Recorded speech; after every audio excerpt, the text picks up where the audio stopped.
a great way to go to start.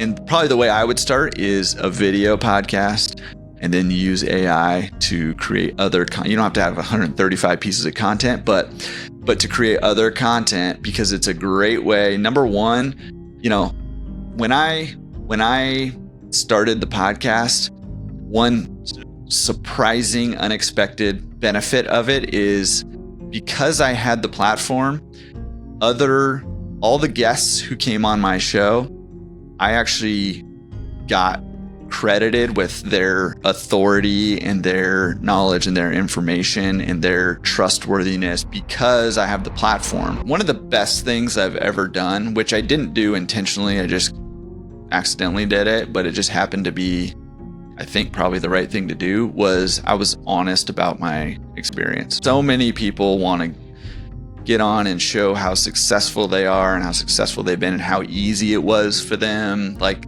that's like a badge of honor. But I'll tell you right now that my business, my accidental business online here, has been built on me sharing that I was the world's worst laundromat owner. Like, share your story. And if you're not at a place where you're like, I don't know if I want to like create a whole thing, then see if there's other platforms that already exist where you can go share your story.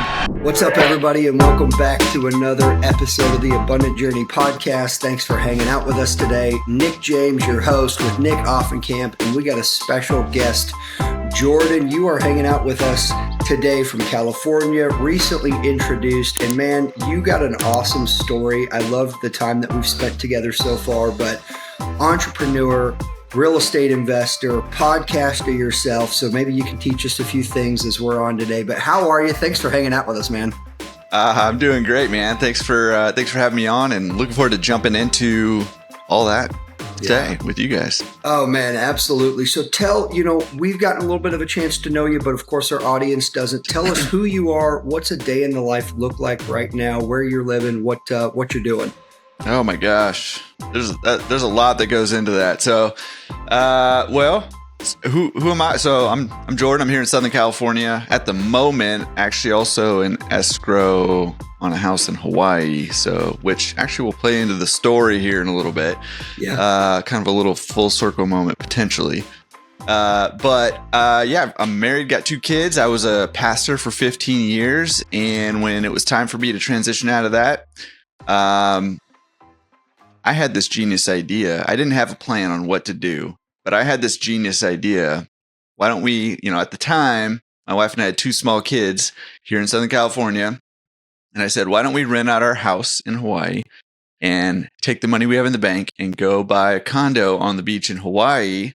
And my wife said we could do that, or we could buy a laundromat. So we bought a laundromat and went down that path. And to this day, still have never owned in Hawaii, but I'm trying really hard right now.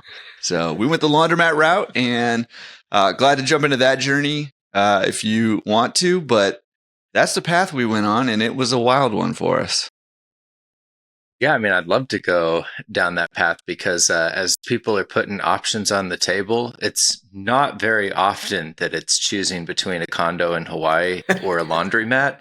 And so, and if you do have that choice, not too many people are going to choose the laundromat. yeah, exactly. So there's something uncommon just in that right at the kickoff.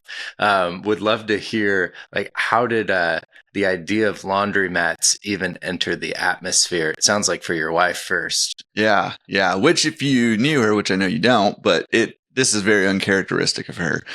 So the way we heard about it, and the reason we went for this decision instead of the condo on the beach in Hawaii, is my wife has a family friend, basically, who he worked high-tech job, making really good money, but working 70, 80 hours a week a lot of times. And he bought a laundromat and replaced his tech income and was working 5 or 10 hours a week. And we're like, yeah, let's do that. That sounds like a great idea. So that's the path that we decided to go down. And the goal was, listen, we've got 2 young kids. We want income coming in without wrapping up all our time. And It did not happen to turn out that way for us, and I'm glad to share about that and tell you why I think that happened the way that it did. But that was sort of the goal. That was sort of the dream. And despite how it went for us early on, I'm still here saying laundromats are a great investment and can give you exactly that,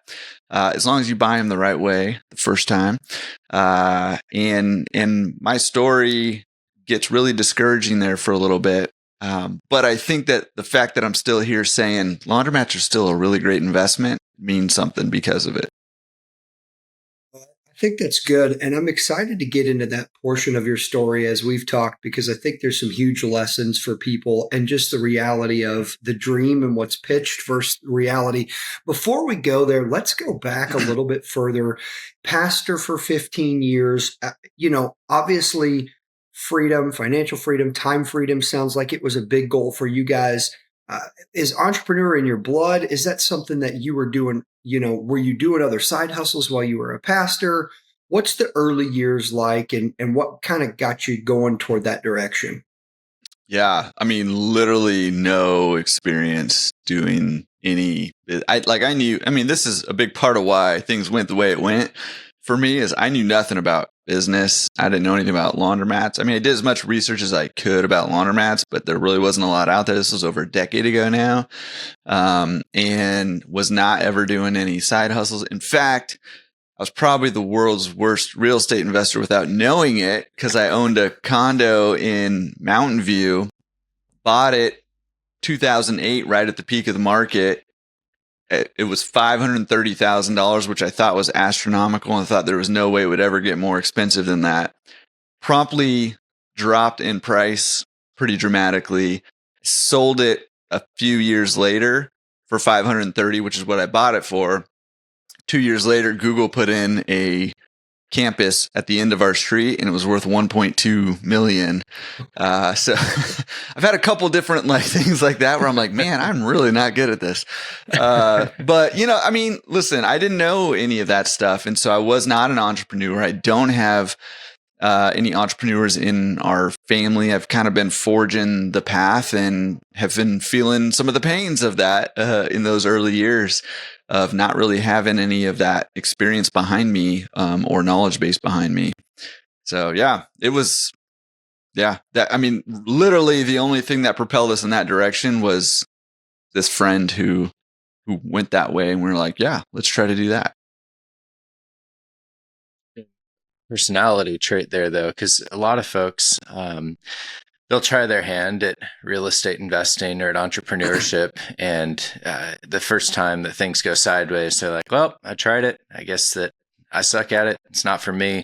I'll go back to W-2 or whatever else, a more established path.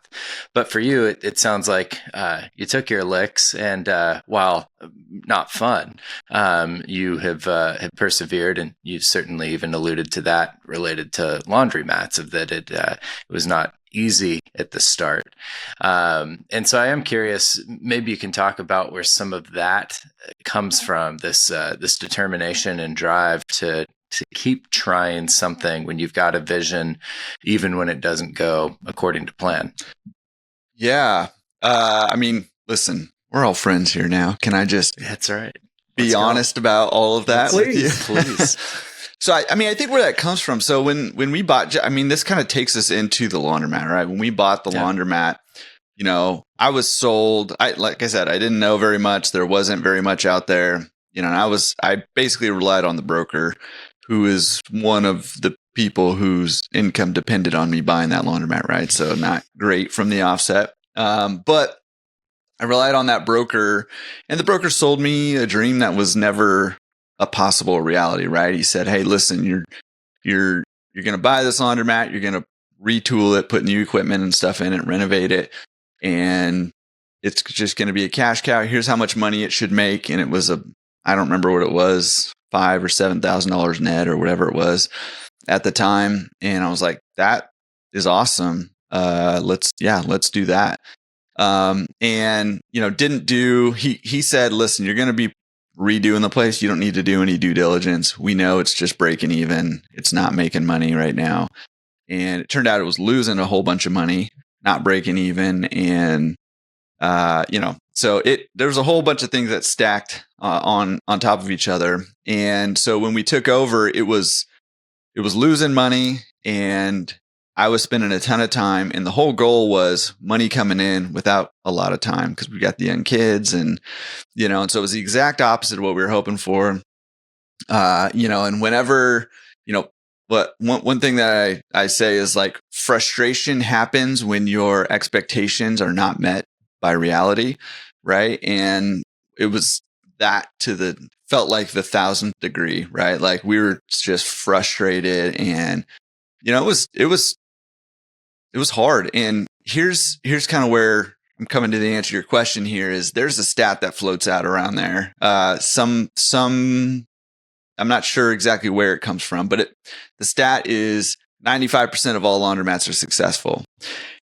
And I was like, how am I in the 5%? I can't figure this out.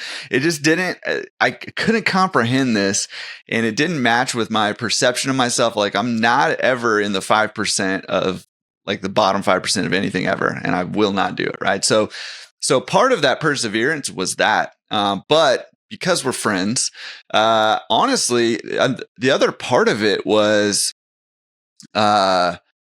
I didn't know how to get out. Like I had money invested in, I was underwater in it, and it was losing money. Like who's going to buy this thing from? Like I just didn't know how to get out. And I was like, I could go back to that broker who I know is shady and who I know could probably offload it to somebody else. But I just wasn't willing to do that to someone else. And so I hunkered down and was like, I've just got to figure it out. And it was a couple of years of trying to figure it out before finally getting some traction there. So it was tough, man. It was a dark time for a little while there.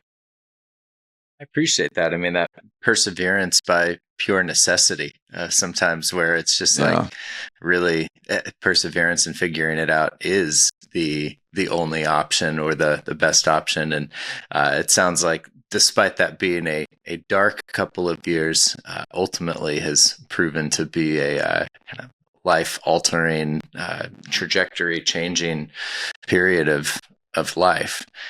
And so I don't know if we want to get into just kind of the light at the end of that couple-year tunnel, and because obviously things have changed since then, and so maybe you can talk to us about some of those lessons that you learned and how you got out of that dark spot. Yeah. So I mean, listen, there's a lot of this is not going to be anything new to your audience. It was just a lot of it just came out of my naivete, right? I mean, listen, you've got to find some people whose income doesn't depend on you buying a deal to help you when you're new at anything, right? Like real estate, a business, whatever it is. Like find somebody you can trust that can help you do that. And now it's easier in a lot of arenas, right? Like you can learn anything on YouTube, right? I mean, you got to be careful who you listen to, and podcasts like this and, stuff like that. There's a lot more out there than there was, even just a decade ago.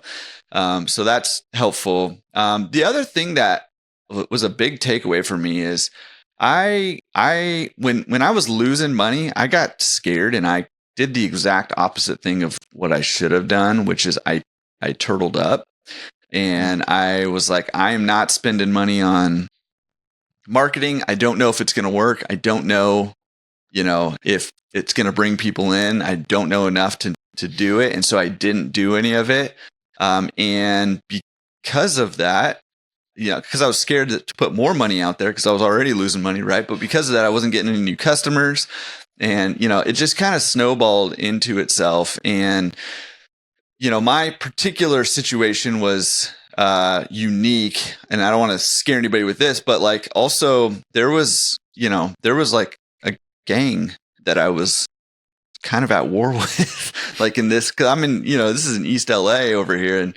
And the previous owner just let this sort of gang kind of move in, and it was kind of their turf, right? And so not only was I losing money and not knowing what to do, but I was also trying to figure out how to like reclaim my business. And I've got 2 young kids, and I'm like, this is not what I signed up for at all, right? So it was tough. So having somebody with some experience, I say all the time, like if me back then could have talked to me now for 15 minutes, it would have saved me hundreds of thousands of dollars, and a lot of heartache and a lot of pain, right? So find those people, who can help you in whatever you're doing. Just at least get that first one under your belt and do, get a base hit. Some people are like, you got to get a home run that first one. I'm kind of more in the get a base hit, get a solid base hit, learn what you need to learn. And if it turns out to be better than that, even better. But if you get a base hit, solid base hit, you're off to the races. You can move forward from there. If you don't, and you end up in the situation like I was in, where I was losing money and scrambling and trying to figure out what to do, it's just so difficult to claw your way back to even and then to move forward from there. And I know, fast forward the story, I know that you're still buying laundromats. And, as you started really talking to us saying, hey, I still believe in these and I'm still pursuing these today. I think that now that we know your story, it adds a little bit of weight to that, which is awesome. But maybe even reflecting, this is probably the banker in me coming out and just thinking about risk and mitigation. Mm-hmm. What are some things that you have learned through that process as well? And just, maybe the due diligence, because I think the average person would hear this story and be like, wow, there's no way I'm going to, this proves my point that I shouldn't do this. It proves that it's too risky. It proves that you had too many sleepless nights. So forget this, but mm-hmm. You're not saying that. And so maybe what are some other levers or safety measures in place that you would encourage somebody to do and yet still move forward? Yeah, totally. And that's the thing, right? Is like one of the things that, not just me, a lot of people talk about this, but one of the things I talk about a lot is like, listen, your goals, the only way you accomplish them is through taking action and learning lessons, right? This whole journey is, yes, it's about buying assets. It's about buying real estate or a business or whatever. And it's about growing your wealth, but really it's about who we're becoming, right? Like that's the big thing, is like, who are we becoming? Who are we growing into? And if your goal is financial freedom or to own X amount of doors in real estate or own a business doing X amount of income, well, guess what? You've got to become someone who can handle that. And I'll tell you right now that me, when I first started, was not the person who could handle even one laundromat, right? Like I had to grow to become that, right? So I want to just kind of frame it with that, because it is about who we are and who we're becoming. And it's part of that journey, right? We've got to keep an eye on that. So, but with that said, obviously, to state the obvious, you should always do due diligence, even if they're saying it's not making money, or even if they're saying it's losing money. You want to have a clear understanding of what that business actually is and what it's actually doing before it becomes your business, right? However, with a laundromat, that can be easier said than done. Because laundromats, by and large, still are mostly cash businesses at this point in time. And so it can be tough to pinpoint how much money is actually coming in to there. So that's where I think, if you're starting to see yellow flags and things like that, listen, there's resources now. There's a ton of free information. I've got a ton of free information. I've got 170 podcast episodes. There's a free course. There's YouTube videos galore of mine and other people's. Like, there is information out there now, but there's also people that you can just ping that know this business. I can look at a deal right now and within 5 minutes say, here's a bunch of likely yellow flags, a bunch of questions we need to ask, a bunch of places we need to get clarity, right? So clarity is key here. We want to have clarity on that business before going into it. And then the other thing too is like, that fear is natural and that fear is good, but like I said, like you you're not going to accomplish your goals. Your goal is financial freedom. Leave your 9 to 5, whatever. You'll never accomplish it without walking through that fear. So, it's about doing the best you can, learning as much as you can, and doing the due diligence that you can, but eventually just kind of taking that step. And, here's the reality, right? You can listen to this podcast and you will waste like an hour of your life or however long this thing ends up being. You will waste it. It will be a waste if you don't take some sort of action after listening to these podcast episodes and watching YouTube videos and learning. You'll waste it. You get stuck in this learning loop and it doesn't take you anywhere, right? So you've got to take that action and, obviously learn and do your due diligence, but you've got to step through the fear. Like the fear is going to be there a lot of times. You got to embrace it and go for it anyways, but do it smartly. That concept of, that it's a lot of this is about who you're becoming and becoming the kind of person that can handle the, whatever it is that's in your future. And I think that's one of the interesting things about entrepreneurship is the way that it shapes us, and even the way that, like what you're talking about with taking action and how it's the process of applying the learning, trying to get that first base hit, like those first awkward steps, like that's all part of the growth process and becoming somebody that can handle more and more and more. So I love that. I think that we could definitely circle back to that and dive in more, but I'd love to get kind of practical here. And because we've got the laundromat expert on, we'd love to hear like who should consider owning a laundromat. Like who is this business right for? And maybe it makes sense to also kind of get into the mirror of that, of like, who should not consider this business? Yeah. No, those are great questions. So in terms of who should buy this business, I think there's sort of two camps that I see of people who should or could buy into the laundromat business. So camp number one is somebody who, this is how laundromats have been traditionally sold, right? Like somebody who wants some sort of side hustle that gets a good return. And listen, laundromats are great. And, I love real estate investing. I probably love it more than laundromats actually. However, the average real estate deal cannot touch the average laundromat deal when it comes to cash flow. And just, to put some numbers around it, the average base hit laundromat does about 20 to 25% return on your investment unleveraged, right? So if you use a loan, those numbers go up from there. So that's pretty good. It's really tough to beat that. And especially when you factor in how much time is necessary. Now, the passive income talk comes into play here where people are like, is it passive income or not? And listen, I think the reality is there's no business that's totally passive, right? But there's a scale of passivity from totally passive on one side to completely active on the other. And laundromats can fall on a pretty wide range of that scale, and you can shift them over pretty far to that passive side. They're never going to be passive, but you can shift them over pretty far that way. So, somebody who has maybe like a high income paying job, who wants some cash flow on the side, or somebody who's trying to replace their 9 to 5, I think, like I said, if you're looking for financial freedom or replacing a 9 to 5, like we're talking cash flow. So laundromats are great for that. You can run a laundromat once it's kind of up and running. You're probably looking at 5 to 10 hours a week on an average week. So if you've got those goals and you've got 5 to 10 hours a week, a laundromat might be a great fit for you.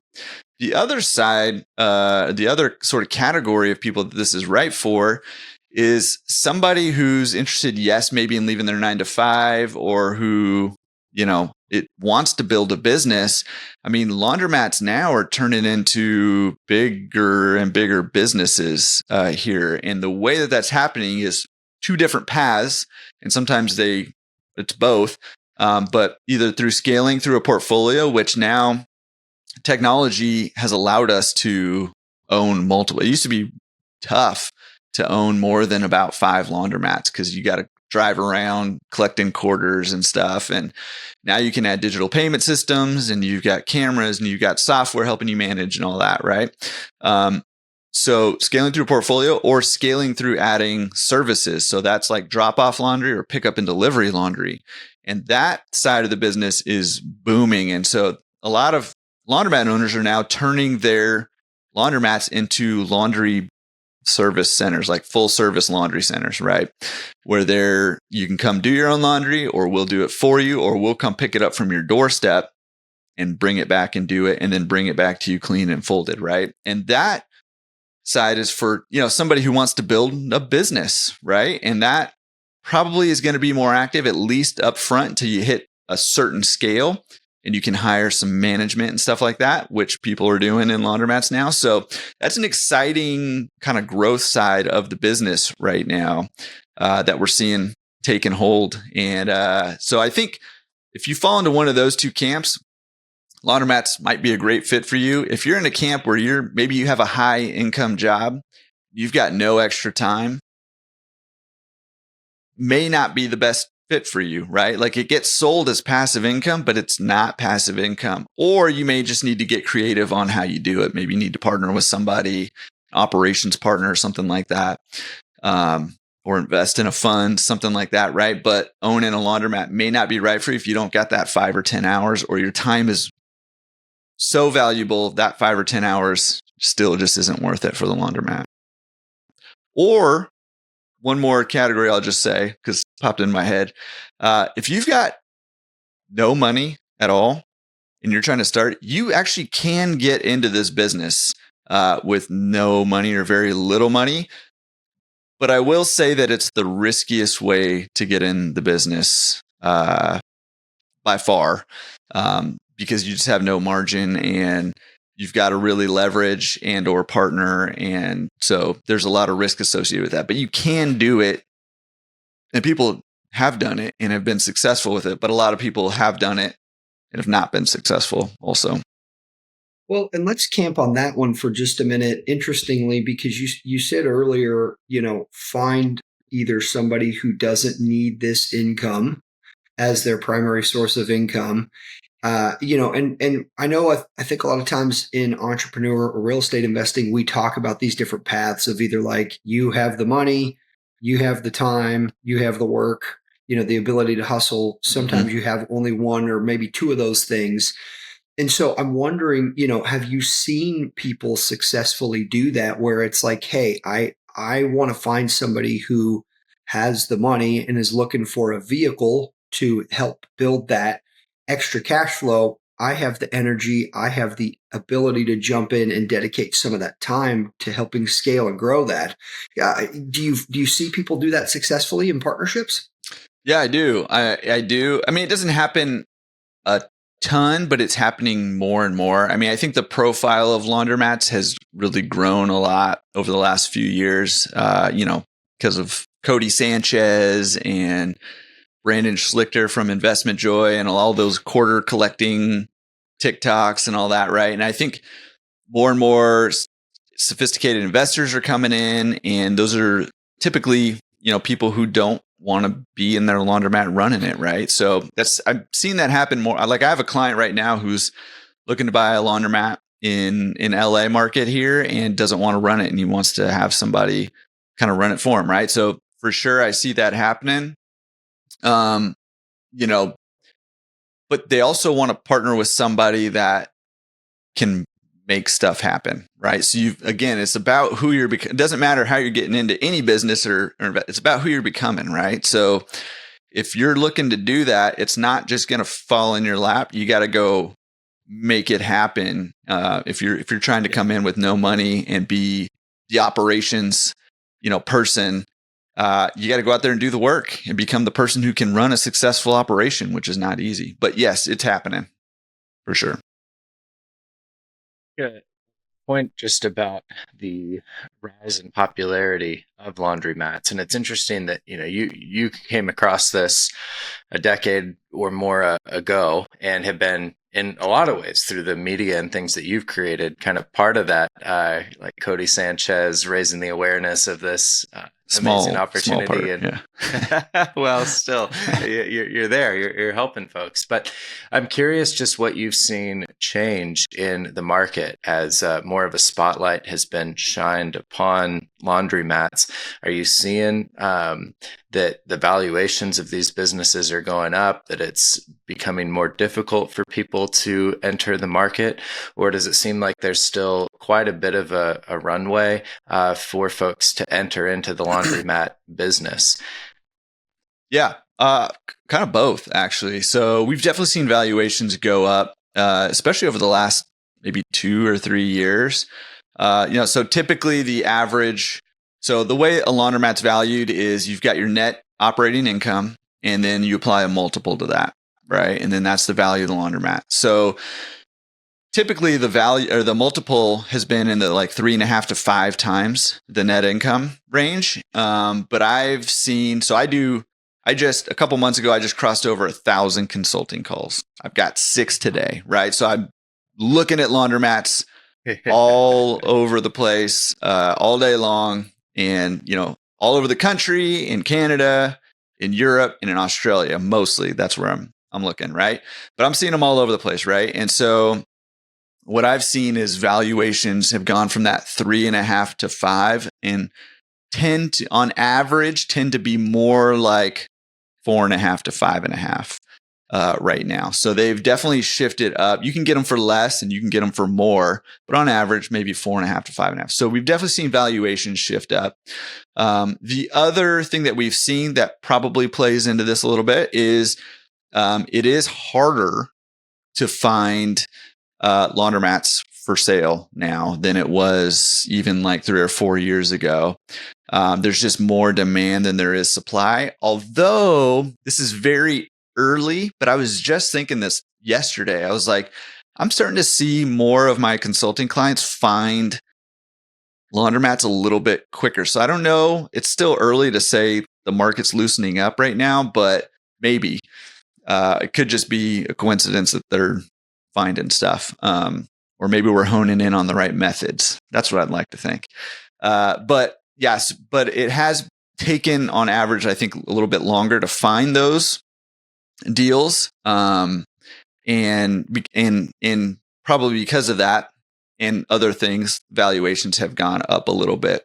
However, I think it's just so hard to beat the combination of cash flow and time commitment required that I think there's still a lot of runway for laundromats here. I think valuations are going to continue to go up. So I actually think it's a really great time to get into this business.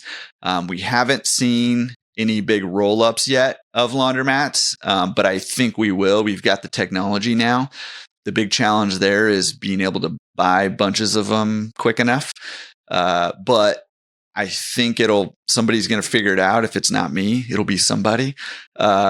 So I think it's a great time to get in because when that money starts coming in here, I think valuations will go up dramatically. So a little bit of both.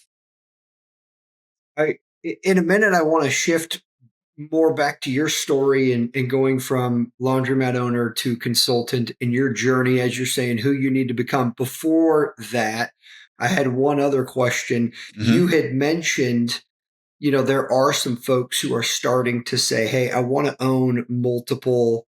Mm-hmm. Are you seeing folks, jump in and say, hey, maybe the question is this: sometimes real estate can be really hard operationally to own, further than 5 minutes from your house or out of state. Are you seeing that operationally, if you can plug in 1 or 2 really good people, is it possible to scale and own multiple in different cities? Or do you typically recommend people stay within their market and their own playground? Yeah, it's a great question. I mean, it's a question I get all the time.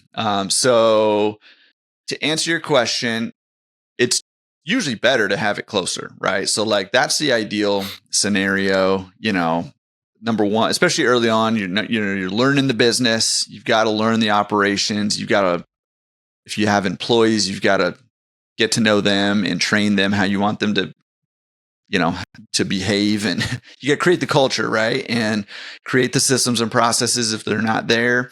So typically better to own closer. So we'll just say that. Is it possible to own further away or in multiple cities? Absolutely. Lots of people are starting to do that more and more. It's tough to start out that way. Not impossible. I had a guy, Thomas Landenberger. He was on my podcast a while back. Lives in Italy. He owns, I think, 2 laundromats in Florida and some in Italy, right? So you need, in order to be able to pull this off, right, you need 2 main ingredients. Number one, you got to have the right technology. You're not collecting quarters in Florida if you're living in Italy, right? So that's just too far to commute, right? And probably, over about an hour, 45 minutes or an hour, it gets it gets tougher, right? Because you got to be making that commute and yada, yada, yada. So you've got to have the right technology in place. So some of the stuff I mentioned earlier, a digital payment system that can track all that money, that you can have either people paying with credit cards, or if they are, say, loading a loyalty card with cash, that's all accounted for, and you can have somebody deposit that for you, and you can verify this is how much came into the kiosk that they loaded the money in, and here's how much money went into the bank. You can verify all that, right? So you've got to have the right technology, softwares to manage if you're doing sort of the service side of the business, drop off, pick up and delivery, camera systems, maybe 2-way communication camera systems, stuff like that, right? So you got to have the right technology in place, but you also have to have the right people in place, right? And so that's where that comes in. So Thomas, the way he pulls that off is that he's got he's got an operations partner in Florida who's running that business with him and for him. And then he's able to live in Italy and living in paradise over there. Right. So so is it possible? Yes, absolutely. It's possible. Multiple cities. I got another buddy, John Schimmel, who he owns, I think he's at 14 or 17. I think he just picked up 3 more, 17 laundromats, and he's spread out over 3 states. And I think 5 or 6 hours, but he's got that next level of employee, right? You've got your sort of attendants here, and then you've got managers to help you manage those businesses and those attendants and drivers and things like, and laundry processors.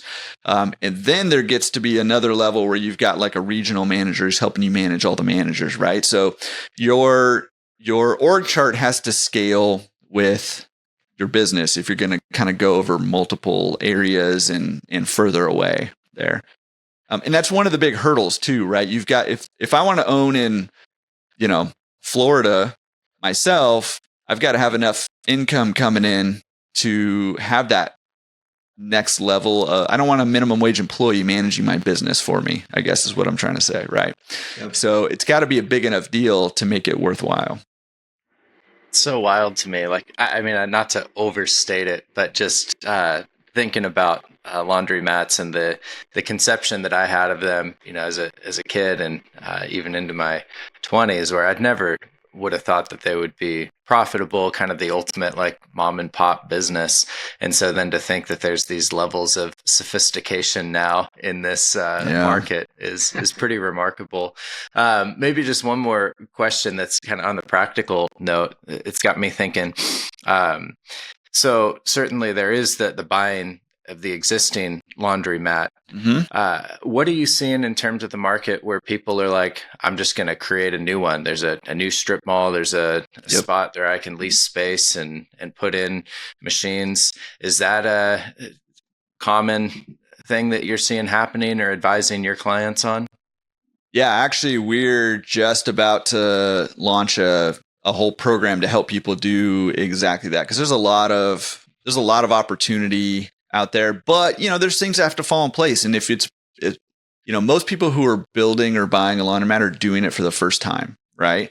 And so if I say to you, yeah, go build a laundromat, well, you're like, well, where do I do it? And what do I even do? And like, right. So we're working on, we're almost nailed down with a program that is basically a done for you, where we'll help you analyze a bunch of locations. We'll give you a handful of locations that with demographics analysis and actual visits based on cell phone data, all kinds of great data to say, hey, here's a handful of locations that would work well for a laundromat. Then we'll help you submit LOIs to those landlords saying, here's what kind of lease terms we're looking for, and help you find the right location with the right lease, because that lease is crucial. For a laundromat, you need a long-term lease, right? It's not easy to move. It's basically impractical to move a laundromat. So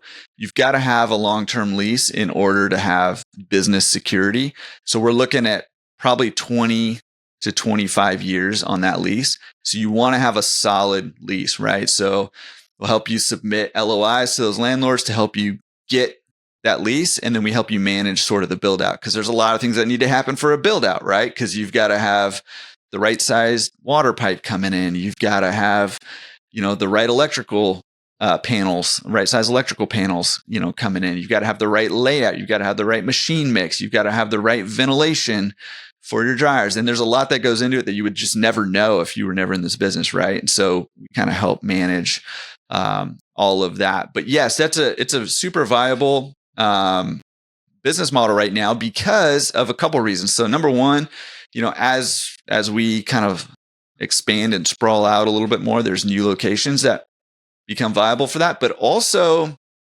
listen, a lot of, take LA, for example, there's a lot of laundromat. I mean, this is basically the laundromat capital of the world down here, right?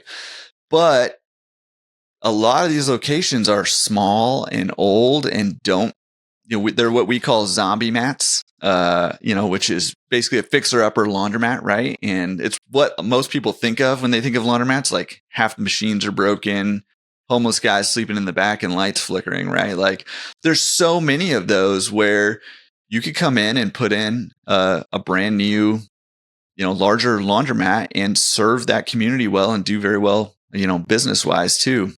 So there's a lot of opportunity in building laundromats right now also.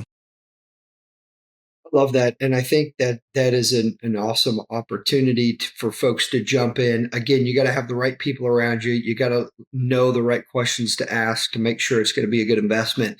I think this is a natural segment, again, to going back to your journey over the last 10 years from that first one. But in going through this segue here, one thing that comes to mind is so many real estate investors or entrepreneurs get that itch to jump around between either different types of real estate assets or buy different kinds of businesses or have ideas to start different kinds of businesses. You've gone all in on laundromats. I'm just curious, in your journey, has that been a challenge for you? Have you gotten flashy, shiny object syndrome and wanted to chase other things? Or were you just like, hey, this is what I know. This is what I love. This is what I'm going for. Yeah. Well, I thought maybe my wife had called you before this, and that's why you were bringing that up. So, no. Okay. So kind of both. I mean, so here's where it came down to, right? Like I went through those dark times early on, and I mean, yes, they were dark financially, but I didn't even mention like it caused a lot of tension between my wife and I. And, whenever there's financial distress and financial pressure, it just puts pressure on all your relationships too, right? So we had a really hard time.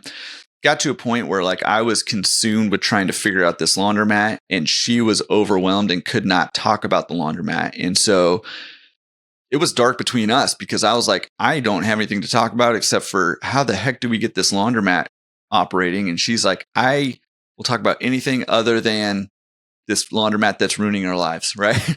And so, it was dark, but going out of it, it was like, we have an opportunity to either, cut bait, sell this thing and go do something different, or take these very expensive, financially and emotionally expensive lessons that we've learned and apply them, right? And so it got to a point where I was like, I think I just need to like stay in this lane. Like this is I've paid the price now. Why would I start over and pay the price again in a different asset class, right? Or whatever.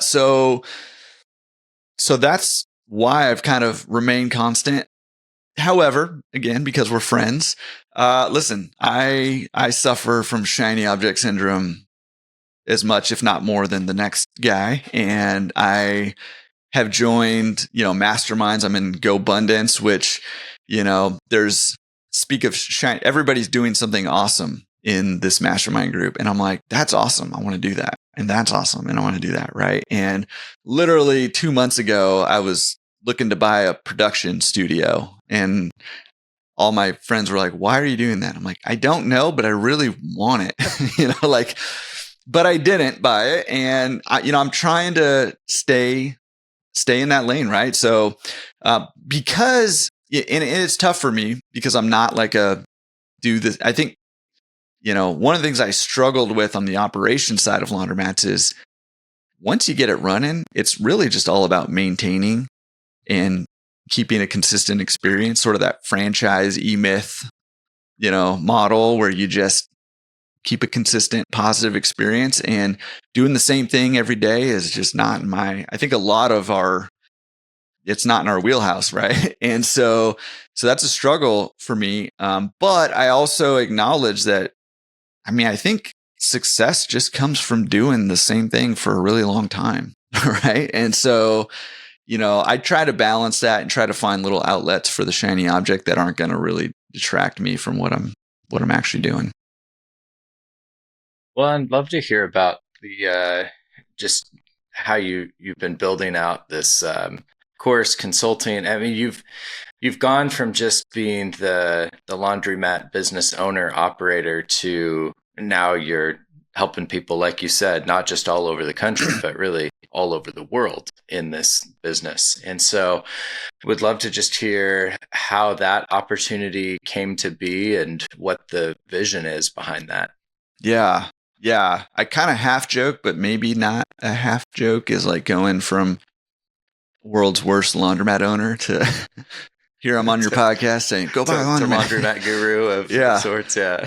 Well, it happened on accident. It was not intentional. So, going back to like learning these expensive lessons, people started asking me, just in my own circles or whatever, like about laundromats. And I was just kind of sharing my experience. And then I started meeting people who had, similar experiences where they were sold the passive, you're going to show up once or twice a week, collect quarters, and that's it. And you're going to, live on the beach the rest of the days, or whatever. But, and it turned out to not be that way for them. And so I started talking with some of them, and then I was like, you know what? Like, nobody should ever have to learn the lessons I learned the way I learned them again. Like, I'll just share them with people, and then they won't have to learn that way. So I was like, all right, well, I'll start a blog. So I started blogging and writing just lessons that I learned. And then I was like, man, writing is hard and it takes a long time. So I'll just turn the camera on and make some YouTube videos and share those lessons. So then that turned into a YouTube channel. And then that started kind of taking off and getting some traction. And then the website started taking off and getting some traction. And I was like, well, listen, if I really want to help people, I should probably talk to the best people in this business. And, I was like, how do I do that? And so that's where I started the podcast. And I was like, well, I'll just see if anybody will come on the podcast. And, it was a difficult jump to make, actually, because this industry had been very closed. Like, we talk about abundant mindset a lot and stuff like that, but it was very not abundant mindset. And so it was actually, I caught a lot of flack when I started the podcast, because the podcast is long form interview style. I interview laundromat owners. I ask them very pointed questions about their businesses and what they're doing to succeed, and, what newbies need to know to succeed and stuff like that. Right. And there was a lot of like, negative response from a lot of the industry to that, because it was like, hey, let's keep our industry a secret here. And I'm like, listen, there are no secrets anymore. Like, if I don't say, they're like, it's going to happen. So there's also been a very positive response. I mean, the podcast does surprisingly well for a laundromat pod. It's a top 1% in the world podcast, and it's about laundromats, right? Like, so it's done very well, but there were a lot of like obstacles to overcome, to get there. And,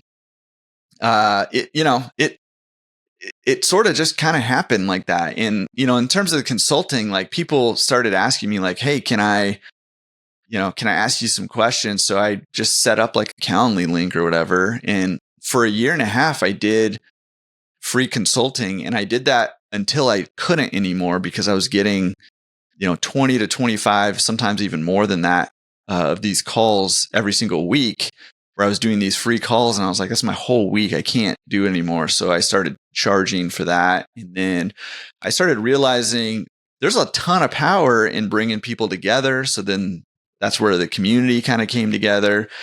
And then I started seeing, listen, there's, I did a poll one time and I was like, hey, how many laundromats do you want to own? Right. And it was like 1 to 2, like 0, 1 to 2, 3 to 5, and 10 plus. Right. And it was like something like 92% of people were like 10 plus here. I was like, okay, well, let's get you to 1 and then we can get you there. But then I started thinking about it and I was like, there's a lot of steps that go from going from not knowing anything to having a portfolio of laundromats or a laundry service business. So that's sort of where this kind of end-to-end course program with, we're putting this thing together where it's a lot of coursework, but it's also one-on-one consulting, and there's some options for done for you stuff too. Really, because it's to help, on the altruistic side, it's to help people achieve their financial freedom. Like that's really what I want to do. I want to help people get the freedom in their lives that they're looking for to spend more time with their families, to give back more, whatever their goals are, right? But on the selfish side, I feel like that by helping you get a laundromat, I'm helping you and your family, but I'm also helping a whole community, like thousands of people in the community, because I'm helping you help them, have a good laundry service. And, one cool thing about laundromats is that they're one of the few places where communities still gather together, right? It's a community center in a lot of these communities. And so we have a cool opportunity to, number one, instill a lot of value by saying, hey, this community is valuable enough. It's worth it to invest in this thing, not to let this thing run into a zombie mat, but to actually have a nice place for you to come and do laundry. And, we see laundromats as like an extension of our homes, even because it's a household chore, right? And so we have this opportunity to do good things through that, but also through, giving back to the community. So, I also see me helping you as playing a very small part in helping thousands of other lives. And really, my goal is to help, have a positive impact all across America and wherever else I possibly can, by helping you serve the community well and make a bunch of money doing it. That's awesome, man. I'm so glad. How long have you been building that side of your business? I know it's grown really organically. So maybe when did you launch the YouTube channel? We'll put that as kind of the objective date. So there's sort of 2 dates on that. I launched it way before I did anything with it because I was like, I'm learning lessons, and so I guess I didn't launch it, but I registered it or whatever. Yeah. I started the email address in the YouTube channel, right? But I think in late 2019 is when I started posting videos, a few videos, and then 2020, coincidentally, that aligned with COVID, not on purpose, but it just happened to, is when the podcast started. I think. Go ahead, Nick. I just was going to say, I think that you share something that can't be said enough as we continue to interview folks with that same heart of making vibrant communities. I think a lot of times, particularly with investors or folks who find creative ways to make money or business owners, a lot of times there's just this vibe of, well, it's the boss and he's taken from the little man. But I think so often we miss the fact that purpose and business can come together, and they really need to, because ultimately what it doesn't have to be the person who's just trying to beat down the little man, but in fact, your purpose is far greater than making money. And I think a lot of times we need to shift that mindset.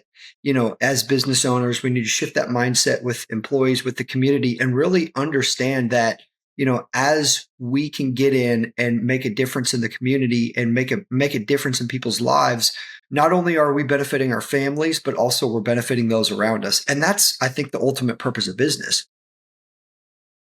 Yeah.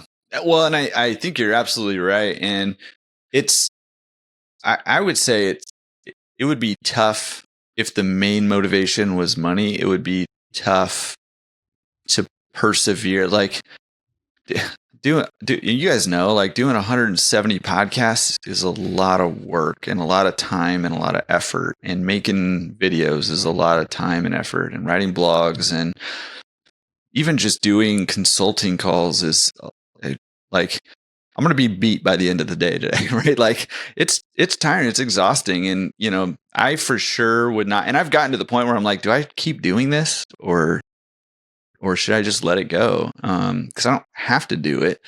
But kind of having that bigger purpose behind it is what keeps it going. I think it'd be really tough if it was just money motivation to keep going, honestly. Yeah. And I see that like from my little thing that I have going on to like Elon Musk, right? Like he's got that big why he's doing the things he's doing, agree or disagree with him, whatever. But there's a purpose bigger than money behind, what successful business owners are doing on small scales and on big scales.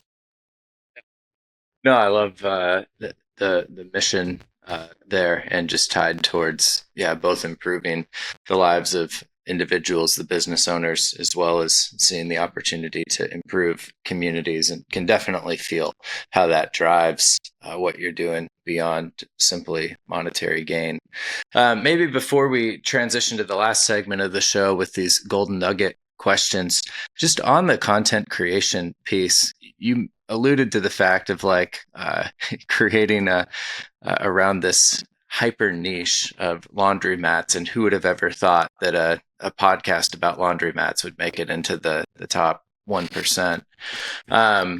Any thoughts or advice to other business owners that are thinking about like, I've got all of this knowledge and experience. I've gone through the dark couple of years. Mm-hmm. I think I've got something to share. Like, what would be your encouragement to them as to whether or not they should start? And if you were to start again, what platform or where are you going? Are you starting with a podcast, with YouTube? You going back to the blogger platform? Yeah. Well, here's what's interesting. Okay, so two questions there. So let me go to the first one, which is, if you think you have something to share, what do you do with that? And, listen, one of the best things I've ever done, which I didn't do intentionally, I just accidentally did it, but it just happened to be, I think, probably the right thing to do, was I was honest about my experience, right? Like, so many people want to get on and show how successful they are and how successful they've been and how easy it was for them. Like, that's like a badge of honor. But I'll tell you right now that my business, my accidental business online here, has been built on me sharing that I was the world's worst laundromat owner. Like, that's people want to do consulting with me because I was the world's worst laundromat owner. Like, because I've shared that, right? And but I think when you share your story and share your experience, if you're like, kind of going back to what we were saying, if your primary motivation is money, that will come through. Not to say that you can't be motivated. I'm motivated by money. I want to make more money. I want to, get wealthier and, all that too. I mean, that's the whole point of owning businesses and real estate and all that stuff. But kind of what we're talking about, like, people are not dumb. So if if your primary motivation is to try to squeeze money out of people, they'll see that. If your primary motivation is I have a story to share, or I have some lessons to share, or, something that's not totally self-motivated and something that's for other people, that's where people will respond. So I would say share it. Like it's been, like I said, accidentally life transforming for me. It's been transformational for me, just sharing my story and, help, like, kind of accidentally again, creating a platform to let other people share their stories too. And not only that, like literally from my podcast, I can think off the top of my head, 6 other Laundromat podcasts that have launched because guests have come on my podcast, are awesome, have shared their story, have gotten a positive response, and decided to start their own podcast. So there's, I'm not the only Laundromat podcast out there. There's a bunch of other ones too, right? So, which again is also surprising to me, but that's what it is, right? So share your story. And if you're not at a place where you're like, I don't know if I want to like create a whole thing, then see if there's other platforms that already exist where you can go share your story. And then in terms of like where to start and content creation and stuff, one thing that's really changed the game, even since I started 4 years ago, is AI. And one thing that's so just to give you like a little sneak peek behind the curtain over here, when I do a podcast interview, I do one a week. My podcast interviews are usually an hour to hour and a half, sometimes a little more, sometimes a little less. From every podcast episode, we do a video interview on the same platform you're doing it on. And every podcast interview turns into 135 pieces of content with the help of AI, right? So if you do a video interview, you're going to get obviously the full video interview. You can post on YouTube or wherever else. You're going to get audio. You can get a bunch of clips, medium length, 2 to 5 minute clips. You can get shorts from it where, I don't know if you're going to get much from me, but if your guest says something profound and succinct, AI can clip all that. You use Opus clips right now. I mean, I'm sure all these platforms will change, but it'll clip it for you, give you captions, all that stuff. It'll grade it for you and say, hey, we think this one's going to do well. This one won't do as well. I use a platform called Cast Magic to create a bunch of written content based off of the interview. It creates all this stuff. Obviously, you want to like go over it, make sure it's in your voice and all that stuff, and it's accurate. But content creation has gotten way, way easier, even in the last 4 years. And so, a great way to go to start, and probably the way I would start, is a video podcast, and then use AI to create other you don't have to have 135 pieces of content, but to create other content, because it's a great way. Number one, when I started the podcast, one surprising, unexpected benefit of it is because I had the platform, all the guests who came on my show, I actually got credited with their authority and their knowledge and their information and their trustworthiness because I have the platform. And so my authority grew the more guests that I had on the show, and the more, that I learned, from them, and created that platform that grew more. Right. So, and really, I would say it's even worth it to do an interview style podcast, even if almost nobody's listening. Because number one, especially if you have something to sell, right? Like if you're a business owner, you've got something to sell, you can say, hey, go check out my podcast. And automatically you're going to be elevated in your client's eyes, right? Or if they ask specific questions, you can be like, hey, listen, I had this awesome interview over here. Somebody asked you about Laundromat. I had this awesome interview. I had this interview with Jordan. You should go listen to it. Despite him, there's some good stuff in there, right? Like, it just gives you a lot of tools in your tool belt, and gives you a lot of opportunity to share who you are. And that's who people want to do business with.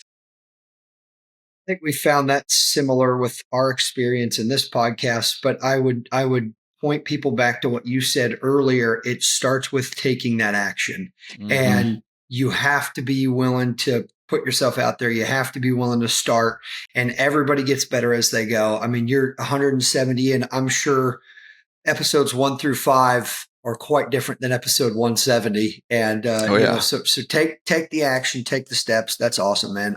Thanks for sharing that.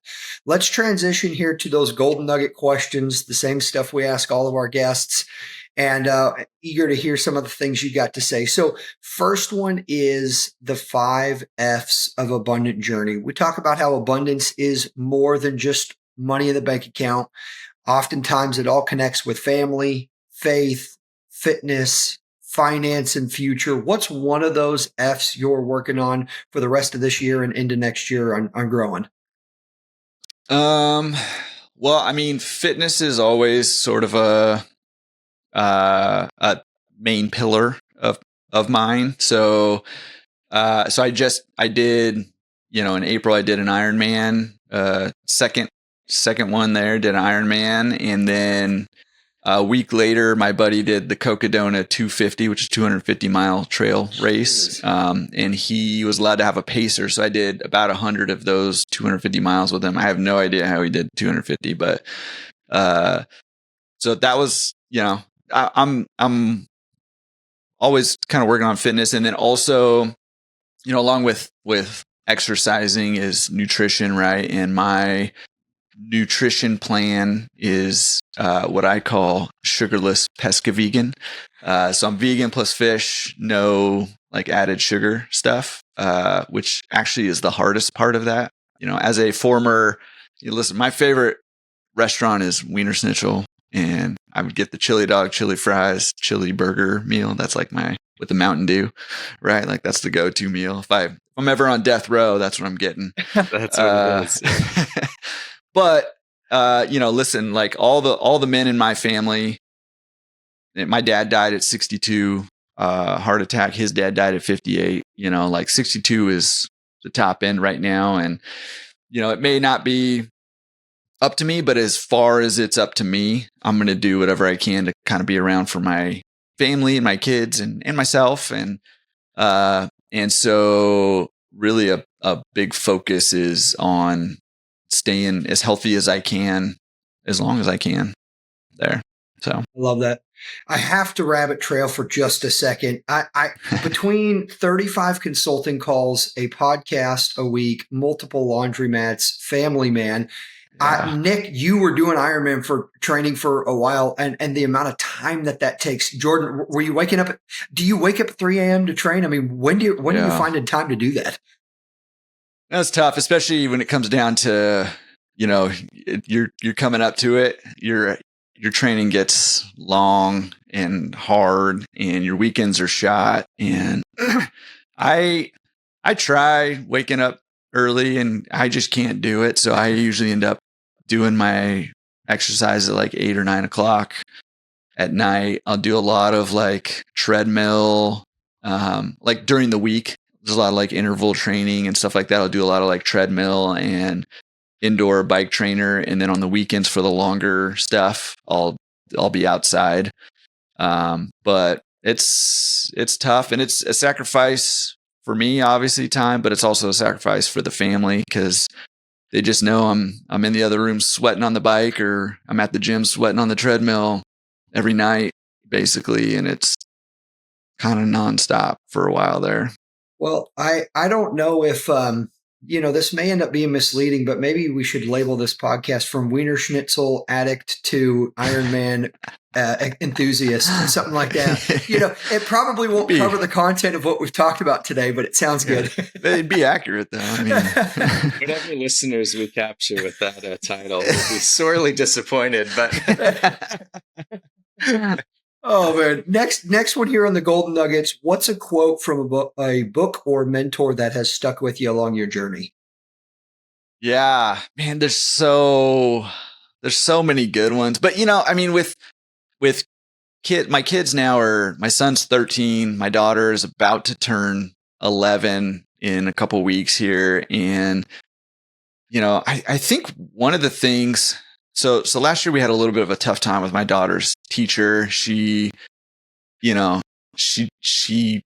my daughter is very creative. She's very confident. She's very like go-getter. She started a YouTube channel and she's got a little over 300 subscribers. She's like super into it and is just learning, like I said, like those early steps, you just don't know what you're doing, but she's learning like what to be doing and what people like and what they don't like. And, and there was an assignment that my daughter's teacher gave him of like, what do you want to be when you grow up? And she said she wanted to be a YouTuber. And then her teacher said she can't be a YouTuber. And I was like, okay, like I kind of get where she's coming from. Like everybody wants to be a YouTuber. But I was like, listen, like a lot of the money I make comes straight from YouTube, right? Like not from YouTube ads, but people find me on YouTube and we do business together. Right. So I was like, listen, I get what your teacher's saying, but it's not that. But then we go to like back to school night and there were like 3 boys who had NBA player on their assignment. And it really like kind of upset me actually. Cause I was like, listen, like your dad, I mean, I didn't say this to her, but like your dad literally makes a living on YouTube and your teacher's telling you can't be a YouTube player. I guarantee you nobody's dad in the whole school is in the NBA. Like it's just not happening. Right. And so it really kind of upset me. So all that to say, one of the things that I talk about with my kids a lot is, I think it's Henry Ford's, whether you think you can or you think you can't, you're right. Is that Henry Ford? Do we know? Yeah, I think so. Can you confirm that or deny it? Yeah, I'll have our producer look that up. Yeah. Just AI voices are there now. Just have me say the right person. Yeah. But I mean, I talk to my kids about that a lot now. I'm like, listen, I know the whole you can be anything you want to be, thing, but I kind of actually believe that. And I kind of encourage my kids try a whole bunch of different stuff to figure out like, what do you want to do? And I think that's going to, my whole trajectory changed in my mid 30s and who knows, maybe it'll change again in my 40s or 50s. I don't know. So I don't think they necessarily have to be locked into stuff, but I think if my daughter wants to make a living on YouTube, she can find a way to do that. And maybe it's not through dancing, TikTok type stuff. Maybe it's through having a business and that YouTube channel is going to funnel leads to her business or what, whatever it is. But anyways, that one is just kind of a pertinent one right now in my fatherhood journey. So that one sticks out. Long answer to your very short question. That's awesome. That. No, I think that's good. And I think a lot of times when we ask that question, folks talk about how that's inspired their journey, but yet to take it a step further and share how that, you're funneling that to your kids and inspiring them with those same level of, folks that have gone before us. I think that's really, that's next level. So I love that. Yeah, I'm trying. I mean, it's tough, man. It's tough. And a lot of like how I see life now is very counter to what I see my kids being taught like in school. And my wife's a special ed public school teacher. And so I have a lot of respect for teachers and what they do. And I think, there's a lot of handcuffs that they have and it's tough. Like it's just a tough job. But a lot of sort of like the mindset stuff is I have some stuff that's counter, I think, to a lot of that. And it's a tough thing for me to navigate with my kids. So it's tricky. We could do a whole episode on that one. We'll save it for the next one. But third question here, and we've talked, I think, at length about it, but why is it important to have an abundance versus scarcity mindset? Yeah. I mean, number one, it just makes life better. Like you're just happier if you have an abundant mindset. But one of the things I talk about a lot, just in the context of laundromats, but I think it applies kind of everywhere is I think we can go farther, faster together. Like I think that's one of the main benefits of having an abundant mindset is, in my nature, I think I'm kind of a lone wolf DIY guy and those tendencies pop up all the time, but I've just seen the overwhelming power of having the right people around you, working with the right people, having, the mindset of, there's enough for everybody. Like there's enough, right? And it's part of why I started the podcast. It's part of why I shared the lessons that I learned. I was like, that there's no reason for other people to have to learn the hard way the way I did. Like, here you go. Like, right. There's enough. And I think that having an abundant mindset it actually just leads to a lot more opportunity for you also. So, I mean, I think there's probably a whole lot more to it, but those are pretty compelling reasons in my book why to try to cultivate. And it's a process, right? But try to cultivate an abundance mindset. Love it. Last one here, man. What is a dream or goal that you have that you've not been able to make happen yet? House in Hawaii. I mean, I am trying. We've been in escrow. It's, late September when we're doing this here. And we've been in escrow since June 12th on this house in Hawaii. And it's still uncertain whether this thing's even going to happen. So, that was, my wife and I honeymooned in Hawaii, and we're like, we should try to live here someday. And then the whole, Hawaii house versus laundromat fiasco, I'll just call it what it was, went down. And then, we're a little over a decade after that, and 19 years into our marriage. So almost 2 decades here, and we still don't have a house in Hawaii. And I would like to have that house in Hawaii. Yeah. Cool. Well, Jordan, this has been great. I've really enjoyed our conversation. I know we've covered a lot of bases, and there's so much more that we could talk about. Fortunately for our listeners, you are someone who has created a lot of content. And so if they want to hear more of what you got to say, where are the best places for people to find you, connect with you? Yeah. For the gluttons for punishment, you can, so my wife and most of YouTube tells me all the time that I'm a slow talker and long-winded. So I am aware, just so everybody knows. But Laundromat Resource is the platform, laundromatresource.com, Laundromat Resource on YouTube, Laundromat Resource Podcast, all the socials, all that stuff. You can connect out there. Jordan, Jordan, at laundromatresource.com. And Laundromats with an O, not a Y or an A or Laundromat. Resource.com is my email address, so feel free to reach out. And man, glad to chat with anybody who's got questions, laundromat related or anything else. I was a physics major, so we can talk physics or whatever. So, we'll just get into it. It'd be great. Love it. Well, listeners, do check out the links. Those are going to be in the description below. While you're there, make sure that you like, subscribe, leave a review, leave a comment with questions that you got, as well as share this episode with somebody that you've talked with Laundromats about, or that you think would benefit from some of the things that Jordan has shared. But again, man, this has been so fun. Really grateful for your time, grateful for everything that you've shared. And man, that Hawaii house is sounds like it's within reach. So I wouldn't be surprised if the next time we talk to you, you're coming to us from the beach in Hawaii. Hey, man, your mouth to God's ears, right? How about that? That's right. Awesome. Well, thanks, everybody. We'll be back again real soon. Peace.